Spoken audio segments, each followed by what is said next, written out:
Alors ce matin, en me réveillant, je me suis dit qu'est-ce que m'ont appris ces derniers mois? Qu'est-ce que j'ai retenu de ces derniers mois? Mis à part que je passais véritablement énormément de temps sans filet à m'offrir entre guillemets à vous tous. Donc un peu comme le pélican de Nuit de mai de Musset, c'est-à-dire que parfois c'était même une souffrance parce que quand on s'engage, on a beaucoup de gens très habiles et qui vous dénigrent, mais avec beaucoup de talent. Alors plus le temps est passé, moins ça me touchait. Plus je ressentais entre guillemets l'intérêt et d'une certaine manière l'unicité de ma position, plus j'étais encouragé à continuer. Le soutien que j'ai reçu en lançant mon média a été considérable. Alors évidemment, un peu anecdotiquement, en voyant d'autres cagnottes, il y avait peut-être une forme de frustration ou de jalousie, me dire mais moi j'essaie d'être honnête, j'essaie de dire la vérité, j'essaie de faire appel au cœur et à l'intelligence des personnes, j'essaie pas de faire appel à leur estomac ou à leur virilité entre guillemets en disant on va tous les buter, on va leur casser la gueule, ils ont le droit de détruire tout, les victimes collatérales ou alors les banlieues, mettre en prison tous les fichiers S et fichiers S tous les musulmans, comme ça c'est plus simple, etc. C'est pas mon truc. Moi je pense, comme beaucoup de monde, que c'est à la fois beaucoup plus simple et beaucoup plus compliqué que de faire entre guillemets des réductions entre guillemets comme celles qui sont faites par un certain nombre de personnes qui ont beaucoup de succès. Je dis pas qu'il n'y a pas un problème. Il y a éminemment un problème. Mais quand je suis docteur, et je suis pas docteur, mais si j'étais docteur, je m'intéresserais aux médecines traditionnelles africaines, chinoises, yakoutes, mayas, etc. Et si quelqu'un vient me dire j'ai très mal à la tête, j'ai mal docteur, ou j'ai très mal au ventre ou à l'estomac, eh ben je me contenterai pas d'ausculter la tête ou l'estomac de la personne. J'essaie de regarder tout. Mais j'essaie pas de regarder à l'instant, j'essaierai de faire une enquête pour regarder ce qui s'est passé avant. Et éventuellement même, j'essaierai de connaître des antécédents familiaux et de l'environnement. Un peu comme le Dr House qui va dans la maison, qui essaie de regarder, est-ce qu'il n'y a pas une antenne 5G, est-ce qu'il n'est pas à côté d'un aéroport, d'un machin, qu'est-ce qu'il a mangé, qu'est-ce qu'il y a dans sa poubelle, bref, un travail véritablement sérieux. Or aujourd'hui, il n'y a pas de travail sérieux. C'est la solution directement, il faut dire un tel, il est méchant, il est ceci, il est cela, et se demander si la personne a pu être instrumentalisée, si elle a pu être pilotée, si elle a pu être activée, comme on dit, comme les gens des services le disent, c'est-à-dire qu'ils ont un certain nombre d'espèces de loups solitaires ou de gens comme ça, et en réalité c'est pas une espèce de pieuvre genre Al-Qaïda qui les active, mais c'est des services parfois qui les activent. Des services internationaux ou locaux, ou des services d'entreprise, etc.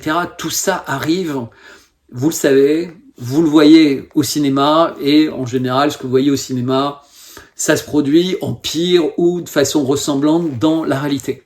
C'est pas rarement inventé, même dans la science-fiction, en général, c'est que ce soit dans le domaine médical ou autre, ou dans le domaine de l'intelligence artificielle, toujours la base des pistes de recherche en stratégie, etc. Depuis toujours, il y a ce rêve de voyager dans le temps, depuis toujours, il y a le rêve d'avoir des intelligences artificielles très fortes, depuis toujours, etc. Il y a le rêve de pouvoir transformer le vivant pour vivre éternellement, beau, intelligent, heureux, enfin, sélection, les parents qui veulent avoir absolument une fille aux yeux bleus qui fera plus d'1m80 ou un garçon de telle taille qui sera musclé, qui sera en bonne santé, etc. On veut avoir une espèce de société préfabriquée, parfaite, bienvenue à Gattaca, mais sans se soucier des problèmes type 2001 Odyssée de l'espace ou Terminator ou machin, parce que tout ça, ça ne préoccupe personne. Le Covid, est-ce que c'est une fuite de laboratoire ou est-ce que c'est voulu? Est-ce que c'est un virus fabriqué en laboratoire ou plein de virus fabriqués en laboratoire? Est-ce que qu'est-ce qui s'est passé avec les injections? C'est quoi tout ce qui sort, etc. Les informations qui arrivent? Pourquoi la censure? Pourquoi l'instrumentalisation des réseaux sociaux? Pourquoi tout ça? Donc il y a plein de gens qui me disent mais quitte les réseaux sociaux, va-t'en au courant, c'est la folie, c'est etc. etc. Et puis surtout, faire ce travail de vérité, c'est pas simple. Et donc cette vidéo, qui va être assez courte aussi, c'est le galeriste qui parle. Et là, j'ai un tableau d'un peintre qui est un peintre polonais qui s'appelle Wisław Zambowski, qui est très âgé. Je sais même pas s'il est encore vivant, puisque les dernières fois j'ai échangé avec lui, il était pas très bien. Il faudra que je vérifie. Je l'ai mis depuis quelques jours en fait ici. Je l'avais vu dans une vitrine un jour où je voyageais en Pologne il y a peut-être 30 ans ou 40 ans. J'étais tombé amoureux de ce tableau, je l'avais négocié, je l'avais acheté. Après, j'ai acheté d'autres tableaux de lui. C'est un ex-prof de l'Académie des Beaux-Arts de Pologne, connu, coté. C'est un copain de Warhol. Il était un peu dans tout ce petit monde-là et c'est magnifique. J'ai toujours regretté de ne pas avoir acheté d'ailleurs de lui une vache rose avec des cornes jaunes sur un fond bleu mauve. Enfin bref, un tableau moi que j'avais trouvé extraordinaire parce qu'il utilisait un peu des couleurs fluorescentes. Bref, j'aime les tableaux. Et j'aime les tableaux comme ça, qui me parlent, ça me fait penser, évidemment là vous avez des iris, vous avez une tulipe, vous avez plein de choses, il aimait les fleurs, il aimait la couleur, il aimait la vie, ou il aime toujours, et un peintre formidable. Mais, donc en me réveillant ce matin, je me suis dit, mais c'est pas possible, à chaque fois que je parle des 5 fantastiques, j'essaie d'expliquer à quel point ils sont importants, mais finalement les gens me disent oui mais regarde Trump il a pas vidé le marécage, il est parti et puis finalement il a cédé sur ci ou sur ça. Elon Musk il est allé en Israël et puis il a fait mea culpa et puis il dit fuck you et puis Poutine l'opposition, enfin vous voyez c'est et Ben Salman, le journaliste, le sanguinaire, et puis Xi Jinping, ce qui se passe dans le Nord avec les musulmans et ailleurs, et les grandes villes et le crédit social. Pour toutes ces questions-là, j'ai fait beaucoup de vidéos, je vais en faire d'autres, je vais vous expliquer qui sont vraiment ces personnes et ce à quoi elles font face, et pourquoi quand on fait face à ce à quoi elles font face, on est obligé, malheureusement, d'être conciliant et de prendre du temps. C'est extrêmement compliqué, même quand on est Elon Musk, puisque quand il a commencé à consacrer du temps, par exemple, à X Twitter, les actionnaires de Tesla ont envisagé même de lui faire un procès parce qu'il n'était plus disponible et plus suffisamment en charge de la compagnie Tesla. Donc il était obligé de s'excuser. Et puisqu'il n'est pas loin de là le seul actionnaire de Tesla. Et pareil avec SpaceX, pareil avec tous ces projets. En fait, toujours énormément de pression, alors que c'est quelqu'un qui est infiniment altruiste, comme vous aurez l'occasion de vous en rendre compte si vous lisez mes articles qui sont parus sur le Substack et peut-être d'autres versions d'articles qui paraîtront sur d'autres médias. Donc j'attends la confirmation. Alors parfois, j'y passe pas le temps qu'il faudrait, donc toujours des fautes d'orthographe, parfois si je relisais, si je réduisais et tout. Tout ça, je vais essayer de m'organiser avec l'équipe pour mieux gérer mon temps véritablement et pour pas me laisser entraîner par l'analyse en continu de l'actualité.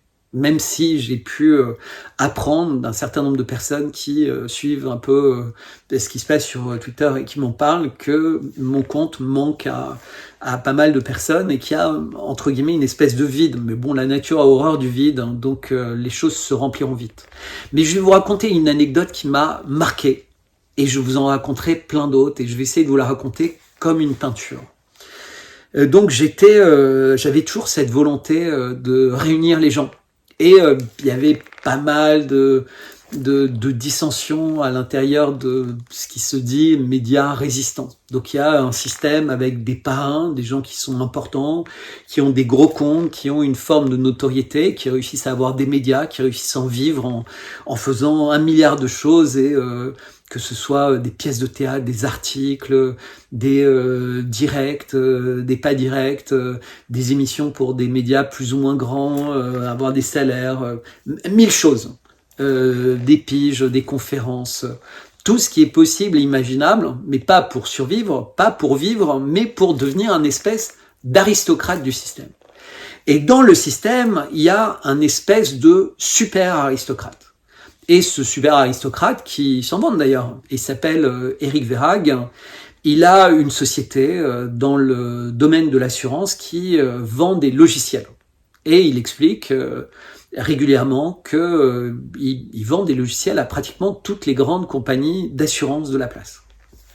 Voilà, très bien. C'est un homme brillant, il est énarque, il écrit bien, il parle bien, il fait beaucoup de choses intéressantes, mais souvent les personnes disent « Oh là là, Eric Verhaeghe, c'est quelqu'un qui est pas forcément facile, il est très exigeant, il est très dur, il est... » Mais moi, je me disais, c'est intéressant. Et donc, je le contacte en lui disant, il faut qu'on se rencontre parce que j'essaie de réunir des personnes pour que tout ce petit monde travaille ensemble.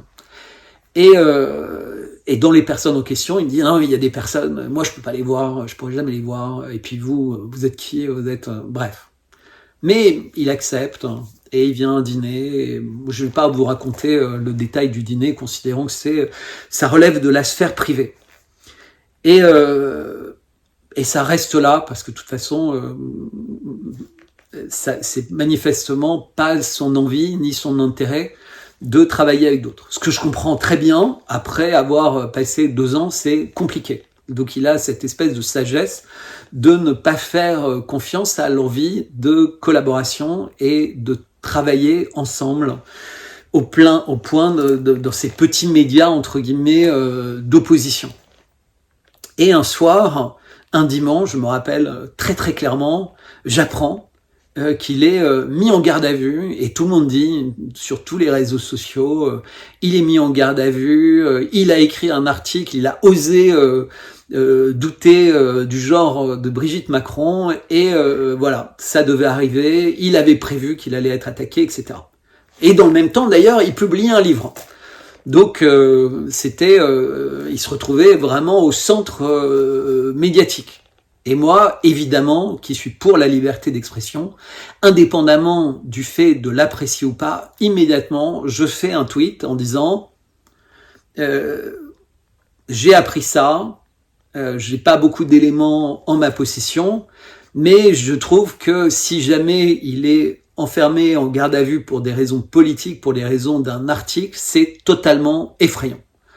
Et surtout que l'article était formulé en disant, dans les dîners en ville, un peu partout, les gens parlent de ça, c'est pas possible, ça fait 1 an que cette affaire dure, il faudrait crever l'abcès.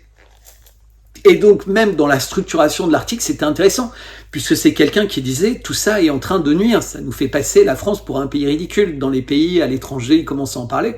Et on a vu d'ailleurs récemment, le New York Post a évoqué cette affaire, mais sur le plan de l'âge, de la différence d'âge, et ça a fait des dizaines de millions de vues, et ça a réanimé, entre guillemets, un dossier là complètement factuel, mais semble-t-il même pas totalement exact sur le sujet. Et il se trouve qu'à ce moment-là, je suis avec un ami qui me dit non, mais tu fais fausse route, c'est pas du tout ce qui s'est passé. Et la personne en question, je le revois le lendemain et il me dit, parce que moi je lui dis écoute, pour l'instant, et il me dit non, mais écoute. Et j'assiste à une conversation très claire de personnes qui connaissaient parfaitement le dossier, et ça n'avait rien à voir avec ce qui était évoqué. C'était même totalement opposé. Et je ne vais pas rentrer dans le détail de ça, je le ferai le cas échéant, mais c'était tellement effrayamment loin de cette espèce de brouillard et d'intoxication médiatique qui était créée que je fais un tweet où je dis, sans préciser ce que je savais, que je me suis laissé avoir, que je regrette, que l'information que j'ai donnée la veille était fausse et que c'était pas du tout quelque chose de politique, c'était quelque chose de totalement personnel qui s'était passé et qui d'ailleurs était inadmissible, et je pensais que la justice suivrait son cours. Effectivement, la justice a suivi son cours. Alors, je vais vous donner les références pour ceux qui ont la curiosité. Je pourrais mettre un lien, puisque il y a une attaque par la SNCF, tribunal correctionnel d'Amiens, audience le 19 janvier 2023, donc suite aux événements qui s'étaient passés, je crois, le 4 septembre 2022. Voilà. Et je me rappelle très clairement qu'il devait passer sur une chaîne de radio. Et j'ai prévenu la patronne de l'émission et je lui ai dit, voilà les faits. Je te dis, tu peux vérifier. Et d'autres journalistes très connus, avec qui j'en avais discuté, étaient déjà au courant et savaient ça parfaitement. Ils savaient exactement. Et la journaliste me dit, non mais t'inquiète pas. Puis voilà, moi je crois complètement à ce qu'il va dire. Et effectivement, habilement, dans l'émission de radio, il formule les choses, mais en donnant l'impression qu'en fait, il ne peut pas parler, qu'il est sous une trop forte pression, que la menace maintenant qui est sur lui est trop importante. Et, entre guillemets, il est habile, très habile, puisque il nous conditionne par la manière de parler, par les questions qui lui sont posées, et donc ça donne encore plus l'impression qu'il est victime, qu'il est une victime politique. Et de ce jour-là, et j'ai évidemment énormément de témoignages dans ce sens-là, parce que j'avais osé dire la vérité, il a lancé à mon égard une espèce d'autodafé. Et tout ça me dérangeait pas en fait. Sincèrement, voilà, c'est comme ça, il était pas content, il m'en voulait. Et beaucoup de personnes me disaient d'ailleurs, enlève ton tweet, c'est pas sympa, tu comprends, il fait du bon travail, c'est important. Et je disais non, ce qui est le plus important, c'est qu'on essaye tous les uns les autres de se battre pour la vérité. Comme je le fais quand je parle du conflit en Ukraine, comme on essaie tous, très nombreux, de le faire en parlant du Covid, du climat, de LGBT+, ou de la situation au Proche-Orient, mais de plein d'autres sujets, de ce qui se passe en Amérique du Sud, de ce qui se passe au Mexique, de ce qui se passe à la frontière américaine sud, de ce qui se passe en Californie, de ce qui se passe dans des villes comme Seattle, etc., avec la pauvreté, avec les gens qui vivent quasiment dans des townships, dans une des villes les plus riches des États-Unis, etc., etc. Donc moi, ce qui m'intéresse, c'est les faits et l'analyse des faits, pour essayer de comprendre où va notre société, quelle est cette dérive de la société. Alors moi, je suis pas du tout dans les personnes qui parlent de sociétés secrètes, de ci et de ça, parce que j'ai vécu au milieu de tout ça, et je sais que ça ne se passe pas exactement comme ça. Mais toujours est-il que depuis, j'ai appris, et entre guillemets, que cette personne est sur tous les médias. Et qu'il fait dans de nombreux médias, lui ou son média, et qu'il est sponsor de pas mal de médias, que dans la foulée de cette affaire de garde à vue, il avait levé des fonds dans le cadre de sa structure, beaucoup d'argent, puisqu'il s'en vantait, il avait plus de 1000 souscriptions à 500 € ou même 2000 souscriptions, enfin, je sais pas, il avait parlé de chiffres énormes, on parlait de millions d'euros de gens qui le rejoignaient, puisque forcément, il s'était retrouvé la personne la plus médiatisée, il avait été mis en garde à vue politiquement, alors qu'il sortait un livre, alors qu'il avait sorti un article, et que c'est tout ce que tout le monde avait cru, et moi, le fait d'avoir dit que c'était pas la réalité, m'avait valu d'être ciblé. Et d'ailleurs, le média en question, l'émission en question, je n'ai plus jamais été invité, ni dans les émissions connexes, et j'ai été considéré comme quelqu'un qui était dangereux, parce que j'étais pas corruptible, parce que j'étais pas intimidable, parce que j'étais quelqu'un qui essayait d'être sincère, dire la vérité, qui semble-t-il passait relativement bien, puisque quand je passais dans les émissions en question, j'avais pas mal de succès. Je donnerai au fur et à mesure, éventuellement, si un certain nombre de personnes le souhaitent, plus de précision. Mais tout ça continue. C'est-à-dire qu'il y a quelques jours, quelqu'un voulait, quand j'ai été censuré, me disait « Ah, j'aimerais bien l'interviewer ». Et une personne lui dit « Bah écoute, je peux te donner le contact ». Et le contact a été donné, finalement la personne ne m'a pas contacté. Et la personne qui avait donné le contact a appris que finalement cette personne avait été découragée à l'idée de faire une émission avec moi. Parce que s'il me faisait passer, il y avait un grand nombre de personnes de l'aristocratie, entre guillemets, complotiste, qui refuseraient de l'aider et de soutenir son travail. J'ai beaucoup d'exemples dans le domaine, énormément d'exemples. Évidemment, tout ça est très documenté. Là, je vous ai fait le premier tableau, je vous ai dressé le premier tableau de quelqu'un qui est extrêmement surprenant, que vous devriez, suite à ça, apprendre à regarder avec plus de mesure. Il fait un travail intéressant, il fait un travail utile, mais c'est toujours la même question. Est-ce que on peut sans cesse accepter un certain type de comportement, un certain type d'attitude, un certain type de manipulation? Est-ce que quand on veut se battre pour la vérité, on a le droit d'utiliser les armes de ceux que l'on combat? Je ne pense pas. Je pense pas, parce que si on fait ça, à un moment ou un autre, on va devoir s'expliquer. Et les gens qui ont peut-être plus de puissance s'amusent, entre guillemets, de voir tout ça et seront ravis, le cas échéant, de débrancher les uns et les autres. Voilà. Donc moi, j'étais débranché manifestement par des manipulations très fortes des algorithmes de Twitter. Il y a plein de gens qui observent ça régulièrement. Alors quand on a un plus petit compte, bah, ça passe un peu plus inaperçu parce qu'on a moins d'audience et le départ passe inaperçu et les algorithmes nécessaires. Donc il faut savoir que toutes les personnes qui sont observées comme étant à potentiel, eh ben, en général, ils vont avoir l'herbe coupée sous le pied avant de pouvoir exprimer ce potentiel. Et d'autres personnes vont se retrouver infiltrées, comme j'ai expliqué, vont se retrouver conditionnées, vont se retrouver corrompues. Si tu veux avoir une carrière, rejoins notre petit groupe et tu verras. Et petit groupe qui vous lâchera aussi vite si vous réussissez à grandir et que vous ne voulez plus rentrer sur le même discours, sur le même chemin. Donc voilà, je continuerai cette petite balade artistique dans ce domaine.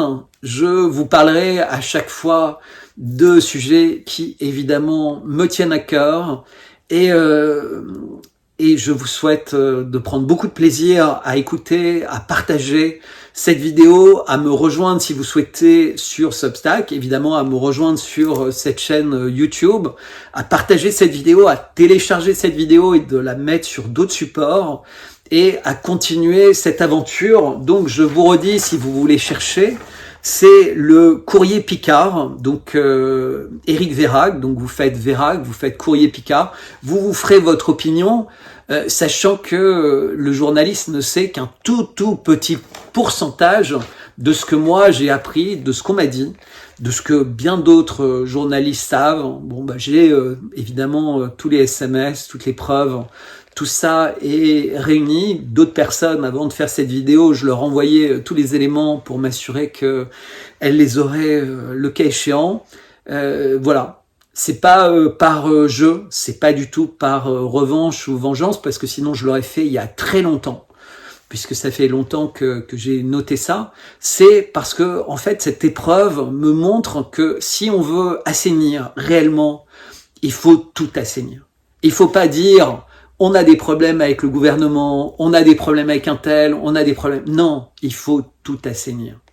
Si vous êtes dans la résistance et que dans votre équipe de résistance, il y a des assassins d'enfants, il y a des violeurs, il y a des voleurs, il y a des gens comme ça, eh bien, je suis désolé, vous ne pouvez pas considérer que c'est normal. D'ailleurs, vous savez bien, quand Wagner, et pas du tout l'armée russe, mais quand Wagner s'est mis à prendre des prisonniers, et eux prenaient des prisonniers en fin de peine, qui partaient à la boucherie, etc., tout le monde avait dit au scandale, comment ils peuvent faire ça avec des gens. Alors d'une part, il faut savoir qu'ils prenaient uniquement des prisonniers qui avaient un certain type de peine, qui n'étaient pas du tout des peines de type meurtre, viol, etc.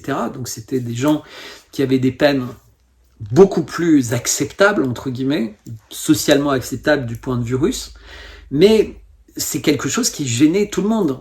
De la même manière qu'on considère que quelqu'un qui est dans la police ou un ministre ne devrait pas avoir de casier judiciaire. De la même manière pour un député, etc. Alors on se rend compte qu'on vit effectivement dans un monde où il n'y a plus de république exemplaire. Et ben si la résistance petit à petit ne peut pas être exemplaire, et ben les choses n'iront pas mieux. Et d'ailleurs, je voulais juste dire, il y a quelqu'un qui s'appelle Jean-Dominique Michel. On se connaît pas, on a failli se connaître un moment, et puis finalement, par différentes raisons, les choses ne se sont pas faites, et puis on n'est pas, peut-être, on n'a pas les mêmes caractères, mais j'observe et je trouve qu'il est peut-être un de ceux qui joue le plus le jeu d'essayer de réunir dans sa manière de parler une image assez exhaustive, une image de rassembleur. Et je trouve ça intéressant parce qu'il le fait. Comme il dit, il n'a pas particulièrement d'atome crochu avec moi, mais il a parlé de moi dans son journal, en s'étonnant et en me souhaitant de revenir sur X. Donc je voulais noter ça parce que c'est important. C'est important de voir qu'il y a des personnes qui ont toujours ce courage, puisqu'encore une fois, manifestement, c'est pas simple. On m'a raconté d'ailleurs qu'il y avait quelqu'un qui avait fait un tweet un jour en disant moi, si j'ai envie d'obtenir le silence à table, je parle de tel sujet, mais là ça va faire, les gens vont faire un peu ou de tel sujet, ils vont mais alors si je dis ah bah si on parlait de Bertrand Scholler, alors là c'est pouf. Alors bon, ça m'a amusé parce que j'ai jamais eu l'impression d'être quelqu'un comme ça. Au contraire, j'ai toujours été extrêmement sociable et les gens apprécient en général beaucoup ma compagnie. Mais c'est vrai que le fait d'avoir été fiché depuis très longtemps par Conspiracy Watch et par d'autres journaux nuit sensiblement à certains aspects de ma vie sociale ou sociétale. Je suis devenu un peu moins fréquentable. Évidemment, pas autant que ça, puisque les gens me connaissent souvent depuis longtemps, donc ils savent à qui ils ont affaire. Mais voilà, c'est des outils qui sont relativement efficaces pour faire taire, pour intimider, pour diffamer. Ça fait partie de l'arsenal. Mais il faut savoir que ça, c'est un arsenal qui est visible. Et il y a d'autres personnes qui peuvent utiliser un arsenal de corruption. Par exemple, ils vont être mécènes de médias, ils vont être sponsors de médias, ils vont investir dans des médias et obtenir de ces médias de s'engager formellement, s'ils ont l'argent qui vient d'eux, de ne plus jamais accueillir sur leur antenne telle ou telle personne. Et que le média accepte ça contre de l'argent, c'est minable. J'ai des preuves, je les sortirai. Que quelqu'un ose faire ça, c'est minable. Et je vous rappelle cette phrase de Elon Musk en disant, quand il disait « mais Disney, il veut me corrompre avec de l'argent ». Et qu'est-ce qu'il a dit, Elon Musk? Il a dit « moi, me corrompre avec de l'argent ».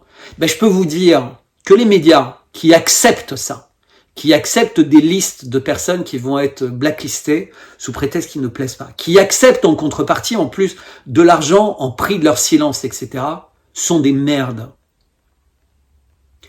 Et parfois, vous savez, j'ai du mal à dire ça. J'ai du mal à dire des choses qui sont fortes.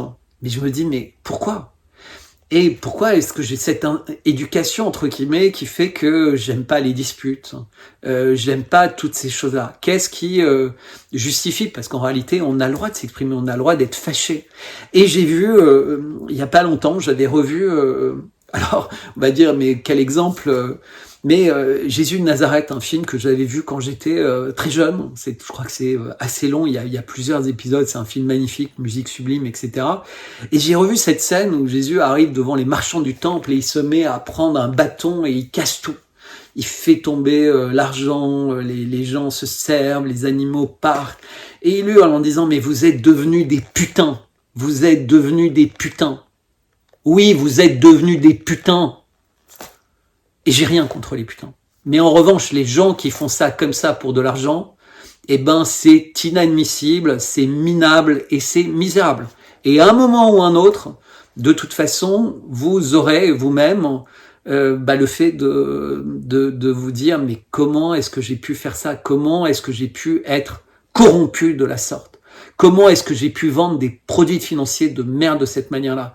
Comment est-ce que j'ai pu être dans une collusion de ce type qui faisait que j'avais une attitude minable avec des personnes qui essayaient de s'engager honnêtement et raisonnablement et qui me considéraient comme un ami ou une amie. Voilà. Suite dans les prochains tableaux, certains seront beaucoup plus cubistes, d'autres beaucoup plus surréalistes, d'autres beaucoup plus impressionnistes, mais il va y avoir une galerie de portraits. Là, c'était très figuratif. Voilà. Je vous remercie. À bientôt.